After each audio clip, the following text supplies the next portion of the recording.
Goa has taken a major step towards environmental sustainability with the launch of its first common hazardous waste treatment, storage and disposal facility.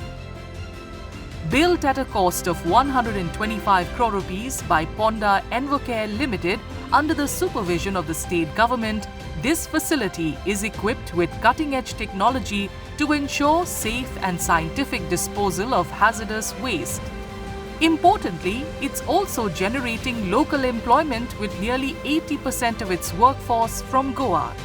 गोंयांतल्या एकूय hazards waste तयार करपी कंपनीन तांचो hazards waste जो आसा 100% फोंडा एनवोकॅर हेका धाडून दिवपाक जाय किंवा ते वचून कलेक्ट करतले.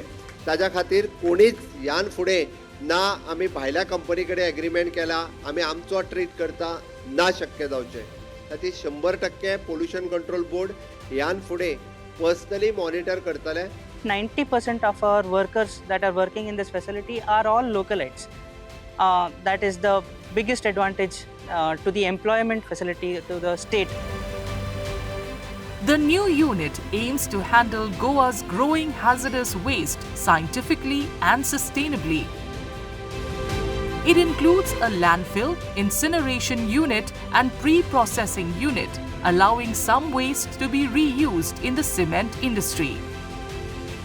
डेली कंपनीक गाडयो वयता त्या प्रमाणे कंपनीज वेस्ट जे येता पळय ते पयलीं हांगा FPA एनालिसीस म्हणून हांगा लॅबान हाडटा. पयलीं कॉम्प्रेहेन्सीव एनालिसीस जाल्लेलें आसता तेजे डिपेंड तेजें हें वयता म्हणल्यार खंयच्या पातळी डिस्पोजल पातळेक वयतले त्या प्रमाणे आमी परत कॉम्प्रेहेन्सीव आसा पळय रिपोर्ट आनी हो रिपोर्ट कंपेर करता आनी कितें डेविएशन आसा पळयता आनी त्या प्रमाणे मागीर एनालिसीस डेलीचें आसता.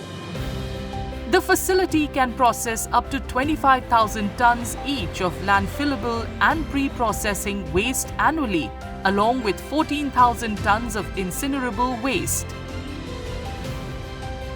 This marks a major step by the Goa government towards a cleaner, safer and more responsible environment.